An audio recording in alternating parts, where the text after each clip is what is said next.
Assalamualaikum warahmatullahi wabarakatuh. Kembali lagi kita bertemu di acara OLOS, obrolan seputar statistik edisi khusus Ramadan 2025. Bersama Ustadz Bahtiar Helmi, kita akan membahas tentang eh, menuju 10 Ramadan 2025 atau Iya. 1446 Hijriah. Gimana kabarnya hari ini? Alhamdulillah baik, masih puasa ya. Mas Adi juga masih puasa ya. Alhamdulillah, doain Alhamdulillah. Ya. Masya Allah. Mudah-mudahan lancar puasanya. Amin. Ya. Ya, eh, ini ada sedikit pertanyaan nih Tat. Ini kan sudah masuk 10 hari terakhir bulan Ramadan nih. Ya, ya. Kira-kira apa-apa saja bekal yang mungkin bisa dipersiapkan untuk menghadapi 10 hari terakhir di bulan Ramadan ini? Ya, jadi kalau ibarat orang lomba, itu 10 hari terakhir itu kita udah mau deket finish. Berarti kita mesti kudu lebih semangat dalam ibadah. Jangan malah kendor. Yang puasa, teruskan puasanya. Dan Alhamdulillah kan udah biasa puasa nih 20 Hmm, hari kemarin. iya. Berarti insya Allah ke depan lebih mudah puasanya. Yang udah biasa terawih, jangan malah 10 hari terakhir sibuk belanja. Hmm, Apalagi kan kadang mau bekal untuk lebaran ya, iya. akhirnya sibuknya belanja, bikin Hmm, kue, iya. jajan dan sebagainya. Bukan nggak boleh, boleh. Kalau bisa lakukan siang harinya. Hmm, Malamnya biar kita fokus ibadah. Bahkan ada anjuran kalau di 10 hari terakhir kan ada malam Lailatul Qadar ya, iya, yang katanya lebih baik dari 1000 bulan tuh. iya. Dianjurkan kita iktikaf. Iktikaf Hmm, itu berarti banyak di masjid. Kalau di masjid kan insya Allah pikirannya nggak scroll TikTokan, nggak scroll IG hmm, ya. iya. Ya ada sih yang di masjid sambil scroll IG, scroll Hmm, TikTokan. Tapi ya sedikit lah. Umumnya kalau di masjid ya pikirannya pengen sholat, pengen hmm, ngaji, pengen ibadah. Maka ada baiknya hmm, 10 hari terakhir juga banyak-banyak ke masjid. Utamanya hmm, bapak-bapak nih Mas Adi. iya. Ya, Tapi kan gitu. ini Tat, kita kan bekerja siangnya Tat. Apa Ya, itu nggak nanti mengganggu aktivitas bekerja kita ketika malam hari kita iktikaf di masjid Tat? ya. Jadi itikaf itu bukan berarti nggak tidur ya. Hmm, Bukan berarti terus ibadah full nggak pakai tidur. Tetap kita bisa istirahat. hmm, Misalnya habis sholat tarawih di masjid, kita ngaji sebentar, zikir sebentar. Nanti setelah itu tidur, nggak apa-apa. hmm, Tapi kalau di masjid, insya Allah kan tidurnya nggak lama-lama. hmm, Beda kalau di rumah mungkin nanti tidurnya bisa semalam 6 jam, 7 jam, 8 jam. Kalau di masjid, insya Allah mungkin jam 3 sudah bangun. Nanti bisa sholat tahajud, bisa baca istighfar, zikir, dan lain-lain. Jadi hmm, ada baik. Tetapi sekali lagi tidak harus ya. hmm, Tidak harus nginep di masjid. Nggak apa-apa hmm, misalnya setelah terawih, nanti sebentar jam 10 pulang ke rumah tidur. hmm, Nah, nanti biasanya ke masjidnya subuh. Ini ke hmm, masjidnya jam 3 sudah ke masjid. Nanti hmm, sahur pulang sebentar, berangkat lagi ke masjid. Bisa juga begitu, tidak apa-apa. Insya Allah tidak mengganggu kerja kita karena kita tetap istirahat. Jadi hmm, tidak nggak tidur, nggak juga. Tetap hmm, istirahat yang cukup. Ya, iya. Kan tadi eh, apa 10 hari ini kan menuju Idul Fitri, tadi belanja ya tadi belanja ke supermarket, mall dan sebagainya. Nah, ini bagaimana mensiasati agar eh, 10 Ramadan ini juga kita mendapatkan Lailatul Qadar, tapi juga nanti untuk persiapan Idul Fitri, biasanya ibu-ibu nih tadi. Jadi juga eh, bisa selesai. Kira-kira apa nih? Iya, tipsnya apa? Kira-kira ya. Jadi strateginya. eh, kalau untuk ibu-ibu nih, ibu-ibu biasanya banyak persiapan ya. Iya. Mau Lebaran ya, ada bikin kue, Hmm, ada belanja, ada hmm, masak, ada macam-macam. Itu bisa dilakukan di siang harinya, hmm, pagi, siang, atau sore. Nah, nanti disiapkan, monggo di pagi hari, siang hari. Nanti begitu malam, niatkan untuk ibadah. Niatkan untuk banyak-banyak berbuat kebaikan, beramal soleh. Nah, jadi bisa tetap dibagi waktunya, diatur waktunya. Itu tidak harus di malam harinya juga. Ya, kan sekarang sedang trending, sedang booming. Ya, jadi kita itu bisa bekerja dari manapun. Tidak harus di dalam mm, kantor, bisa di apa, misalnya di luar gitu kan, bisa di rumah, bisa mm, di apa coworking space dan sebagainya. Nah, ini terkait dengan 10 hari terakhir Ramadan dan bekerja ini, apakah memungkinkan jika kita melakukan bekerja dari mana saja, tapi kita juga menjalankan ibadah puasa juga mendapatkan 10 hari terakhir bulan Ramadan. Ya, jadi pertama terkait bekerja ya, artinya jangan sampai juga kemudian bulan Ramadan menjadi alasan kita untuk menurun produktivitasnya. Yang kedua, prinsipnya adalah kalau kita sebagai pekerja, apa yang menjadi tanggung jawab atau kewajiban kita terselesaikan dengan baik. Ya, itu yang perlu dipedomani. Yang ketiga, karena poin pertama tadi jangan sampai kemudian ibadah Ramadan itu menjadi penghalang, maka pada suatu keadaan, pada suatu kondisi, kita perlu menentukan mana yang lebih prioritas. Oh, prioritasnya saya sekarang kerjaan dulu diselesaikan. Kan kerjaan juga bagian dari ibadah. Kita prioritas menyelesaikan pekerjaan. Nanti ada saatnya pekerjaan sudah selesai, maka berarti saya sekarang saatnya prioritas untuk ibadah. Gitu. Nah, kemudian tambahan terkait tadi ya, barangkali ada orang yang begitu sibuk sampai kadang malam pun harus bekerja misalnya, karena dia harus bekerja mungkin lembur atau bahkan mungkin pekerjaannya di malam hari. Mungkin ada yang kerja shift-shiftnya di malam hari atau menjadi penjaga malam, satpam dan sebagainya. Bagaimana dia bisa mendapatkan Lailatul Qadar? Apakah bisa? Bisa juga. Yang terpenting kata para ulama minimal 4 hal ini jangan ditinggal. Pertama, diusahakan sholat maghribnya berjamaah jika memungkinkan ya. Yang kedua, sholat isya dengan berjamaah. Yang ketiga, sholat tarawih atau istilah kita sebenarnya adalah qiyam Ramadan. Bahkan walaupun hanya minimal 2 rakaat, tidak apa-apa. Nah, yang keempat adalah sholat subuhnya dengan berjamaah. Jadi, misalnya Mas Ading lembur nih. Kalaupun lembur, usahakan maghrib kan tentu istirahat ya, buka puasa. Nah, itu usahakan maghribnya nanti sholat berjamaah. Yang kedua, misalnya yang lembur, ini waktunya sholat isya. Isya sholat dulu berjamaah. Mungkin nggak ikut taraweh berjamaah nggak apa-apa. Misal ulang, selesaikan dulu kerjaan karena saking sibuknya, minimal lakukan taraweh sendiri, jangan ditinggal. Yang keempat, nanti subuh kan kayaknya nggak ngelembur sampai subuh ya, kan tetap perlu istirahat, sahur dan sebagainya. Nah, subuhnya nanti ke masjid lagi. Kalau lakukan 4 ini, insya Allah dia dapat Lailatul Qadar. Iya, berarti setiap malam. Tipsnya ini ya, Tad, mudah ya atau berat Tad, kira-kira Tad, kalau 4 itu Tad? Saya rasa insya Allah kalau dia bisa mengatur waktu, membuat perencanaan yang matang, saya harus sekian-sekian, dan itu dianggap sebuah prioritas, insya Allah bisa. Jadi mendapatkan Lailatul Qadar itu tidak harus full ibadah sepanjang malam, tidak harus. Harus full di masjid itu tidak harus. Apalagi bagi pekerja dan pekerja yang memang dia bekerja siang malam bekerja misalnya gitu. Ya, seperti itu. Ya, jadi 4 tips dari para ulama ya Tad, agar kita mendapatkan malam Lailatul Qadar ya. Yang pertama sholat maghrib berjamaah, kemudian sholat isya berjamaah, plus sholat tarawih berjamaah dan sholat subuh berjamaah. Tarawihnya bahkan tidak harus berjamaah. Tarawihnya tidak harus berjamaah. Bahkan bisa 2 rakaat saja tidak apa-apa. 2 Jangan rakaat ditinggal. boleh ya. Yang penting tarawih ya Tad ya. Iya, yang penting tarawih. Nah, sehingga nanti mudah-mudahan setiap malam jika kita melakukan 4 tips ini, kita mendapatkan Lailatul Qadar ya Tad. Amin.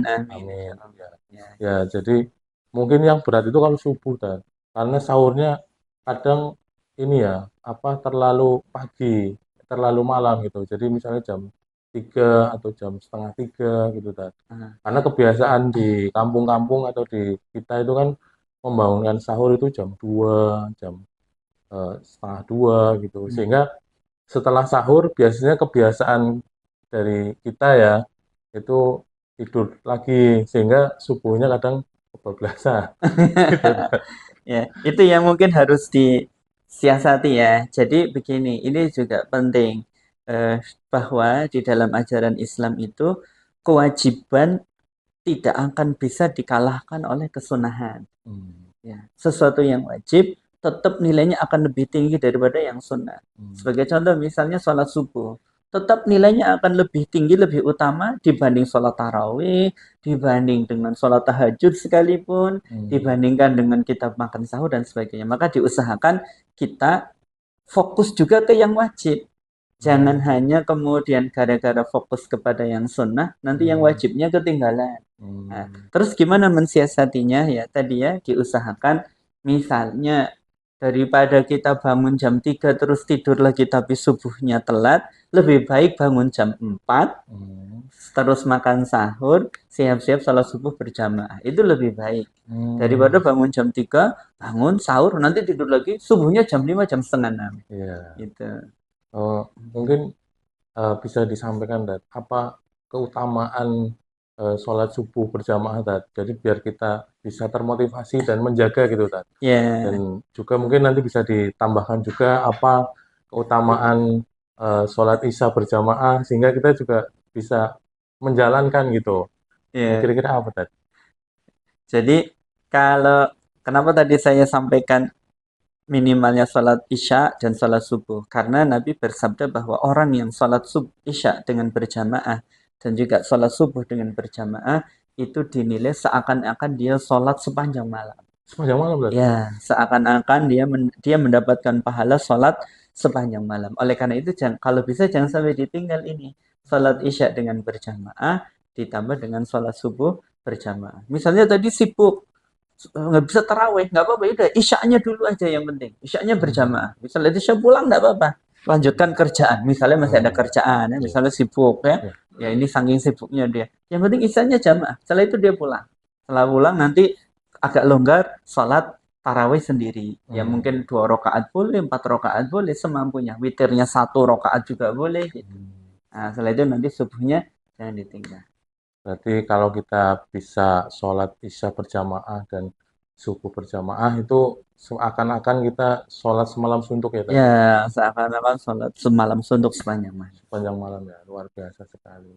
Ya, mungkin itu salah satu tips ya agar kita mendapatkan keutamaan 10 hari terakhir di bulan Ramadan dan bagaimana kita mensiasati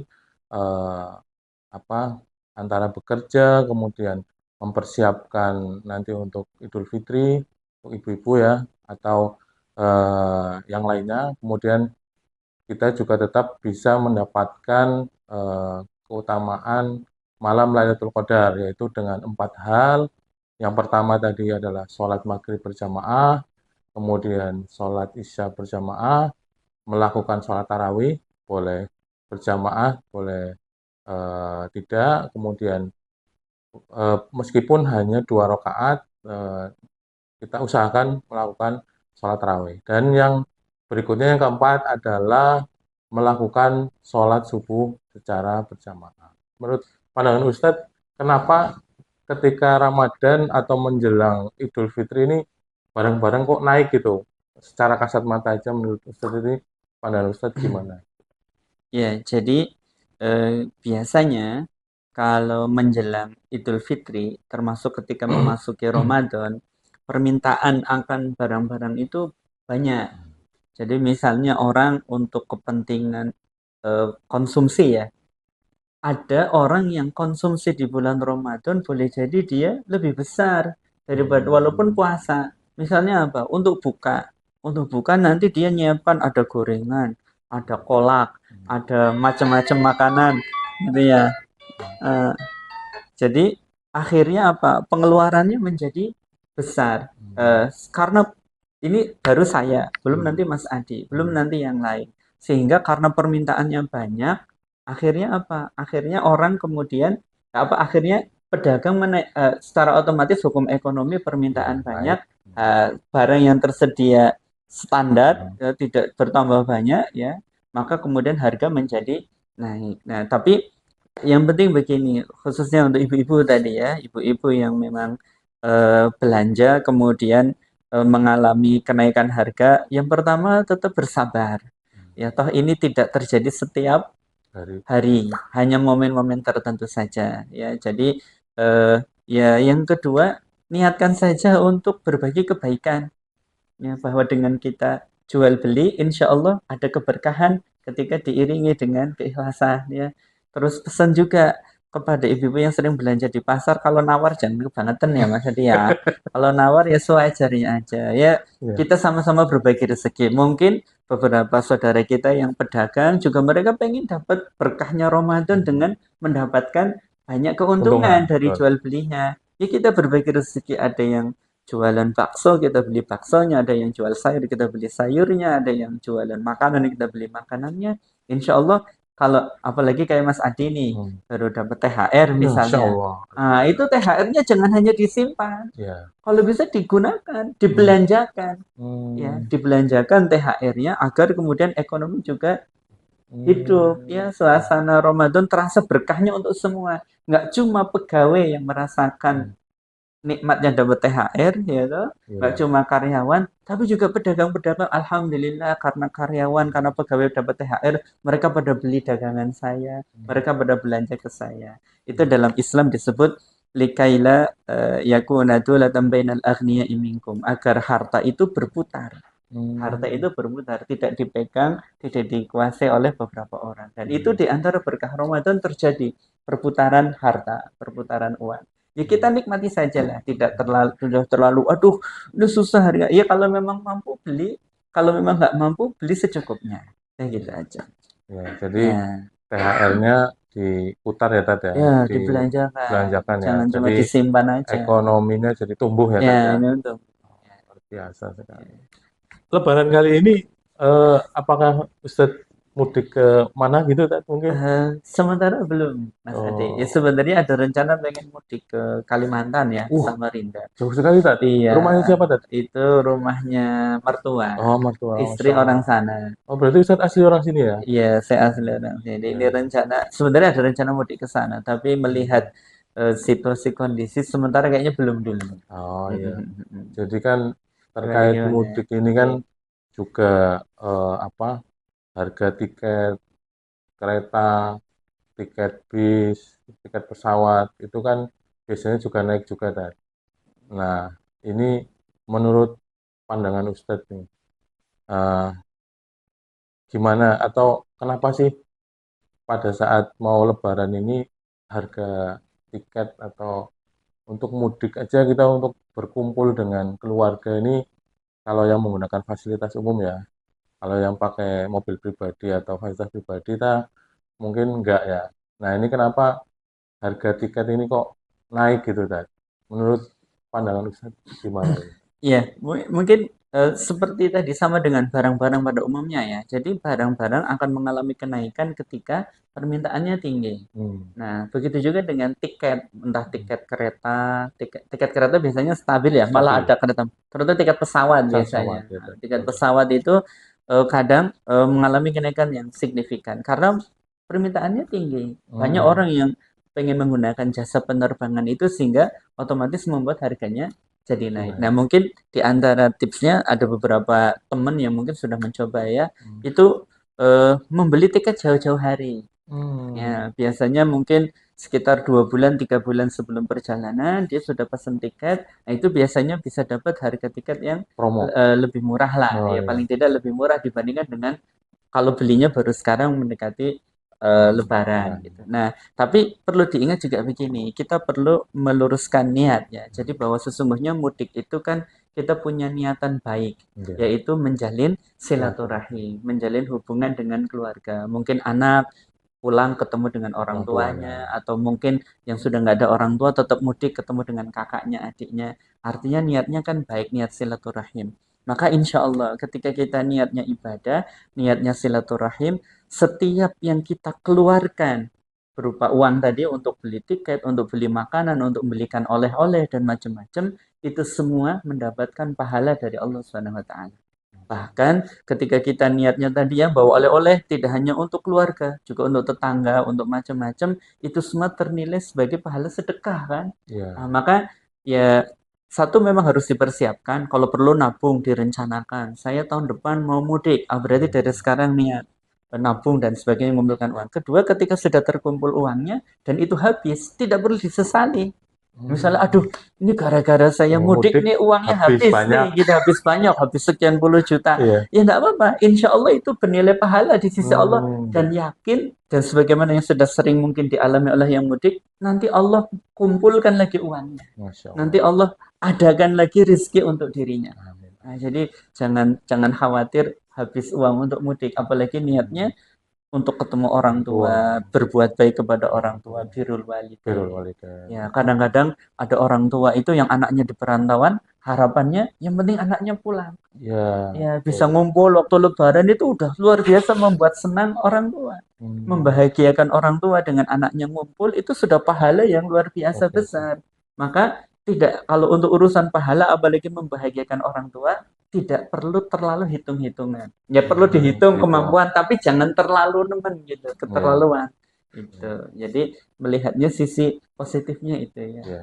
sisi ibadahnya Ibadahnya. gitu ya. Jadi kita luruskan niat ya Ted ya. Ya, Ketika betul. mudik kita untuk berbakti kepada orang Orang tua, tua, meskipun betul. nanti menghabiskan biaya yang cukup banyak, Lumayan ya. tapi kita tidak perlu khawatir kita. Iya, Jadi insya Allah rezeki mudah-mudahan diganti ya Ted ya. insya Allah Karena ya. biasanya kalau berbakti kepada orang tua itu membuka ya Ted ya. Membuka pintu Membuka pintu rezeki rezeki yang lain ya Ted ya. lain, insya Allah. Mudah-mudahan. Amin ya rabbal alamin. Terima kasih Ustadz atas nasihat yang sangat berharga ya. Ini nasihatnya luar biasa sekali. Mungkin bisa kita ambil hikmahnya dan kita praktekkan tadi nasihat-nasihat dari Ustadz Bahtiar dan mudah-mudahan kita bisa tetap sehat. Amin. Kemudian kita tetap semangat di 10 hari terakhir bulan Ramadan ini dan kita bisa mudik serta bisa ketemu dengan keluarga kita ketika kita mudik dan mudah-mudahan kita berjumpa lagi di Ramadan-Ramadan berikutnya. Ada yang penting Oh juga ya, ini ya Mas silakan Hadi Ustaz. untuk pemudik ya. Hmm, Jadi puasa mengajarkan kepada kita kesabaran. iya, Kalau belum waktunya buka, jangan buka betul, dulu walaupun kurang 1 menit. betul. Berarti kita diajarkan untuk bersabar. Iya, Nah, dalam mudik itu juga satu hal yang sangat penting, iya, Ustaz. yakni kesabaran. Iya, Ya, betul. karena kadang di jalanan ini kan ramai orang ya. Ada yang pakai motor, kadang mungkin potensi senggolan, Iya, potensi disalip temennya, akhirnya wah ini saya disalip nih, nggak boleh kalah. Ah, itu iya, emosi. iya, Terus sangat mungkin terjadi permasalahan di jalan. iya, Ya, atau yang naik pesawat, iya, mungkin pesawatnya di-delay iya, gitu, betul. telat gitu. Nah, jadi itu kita belajar. Ramadan ini mengajarkan kita kesabaran, Sabar. kita coba terapkan pada saat kita mudik. Nah, Iya, kita saat kita mudik banyak juga memperbanyak kesabaran. Terutama pas kalau macet. nah, Macet tidak perlu emosi. Walaupun susah ya, susah ya mungkin ya. susah, Ustaz. Tapi itulah kita belajar selama Ramadan agar sabar. Kalau memang macet, mau kita teriak-teriak, mau kita pencet bel, klakson, Iya, itu tetap aja macet, nggak berubah betul, keadaan kan. betul. Nah, maka mungkin kalau lagi macet, bisa banyak zikir, banyak mungkin ngobrol dengan teman mudiknya, Iya, atau melakukan hal-hal lain yang betul. sekiranya tidak malah membuat kita berdosa. Iya, Jangan mengumpat, mencaci maki, dan sebagainya. Intinya betul. dijaga kesabaran. Iya, Gitu ya, untuk para pemudik. betul, betul. Betul sekali, Tad. Karena Ramadan ini adalah bulan kesabaran ya, Tad ya. Ya, Kita bisa menahan emosi, menahan diri, dan sebagainya. ya, Sehingga nanti ketika kita mudik, kita selamat di jalan, kita tidak emosi, kita sampai di tujuan ya, Tad ya. ya. Ya, oke lah. Mudah-mudahan eh, semua amal ibadah kita, kemudian niat kita, dan tujuan kita ketika 10 hari terakhir di bulan Ramadan ini tercapai semuanya, baik Amin. bekerjanya, kemudian baik Lailatul Qadarnya, kemudian untuk mudiknya juga kita semua dimudahkan oleh Allah Subhanahu wa taala. Oke, Wah, Tad. Menuju sesi yang terakhir, kira-kira apa closing statement dari Ustadz untuk eh, kita dengarkan nih secara baik-baik. ya, baik. Teman-teman yang berbahagia, khususnya sahabat Allah dimanapun berada. Jadi Ramadan mengajarkan kepada kita, mendidik kita untuk menjadi manusia yang memiliki sifat-sifat mulia. Sebagaimana tadi kita bahas, memiliki sifat kesabaran, memiliki sifat yang utama adalah ketakwaan. Ya, karena puasa mengajarkan kita la'allakum tattaqun. Maka kita berusaha agar selepas Ramadan nanti kita menjadi pribadi yang lebih baik lagi. Apa lebih baiknya indikatornya? Pertama, dari sisi ibadahnya. Bahwa ibadah kita lebih baik, lebih semangat dibandingkan dengan sebelum bulan Ramadan. Nah, tentu tidak hanya baik dalam hal hubungan kepada sesama Allah, kepada Allah Subhanahu wa taala, tapi juga baik dalam hal hubungan kepada sesama manusia. Ramadan kita banyak belajar, banyak berbuat baik kepada sesama manusia, berbagi takjil, berbagi bukaan, memberikan infak, sedekah secara rutin. Nah, ini kebiasaan baik ini yakni berbagi kepada sesama manusia atau memiliki akhlak yang baik kepada sesama manusia juga perlu kita jaga. Nah, intinya berarti apa? Kita usahakan setelah keluar dari Ramadan nanti bisa menjadi pribadi lebih baik kepada Allah, lebih kepada sesama manusia. Mudah-mudahan kita semua dimudahkan jadi orang yang semakin lebih baik lagi dari waktu ke waktu. Iya, Ya, mungkin luar seperti itu biasa. Mas Andi. Ya, amin amin ya rabbal alamin. Terima kasih Ustadz atas segala doa dan nasihatnya. Mudah-mudahan kita diberikan kemudahan dan kemuliaan setelah Ramadan dan di 10 hari terakhir ini. Terima kasih Sobat Olos, obrolan seputar statistik. Nah, kita berjumpa lagi di acara Olos berikutnya dan Assalamualaikum warahmatullahi wabarakatuh. Waalaikumsalam warahmatullahi wabarakatuh.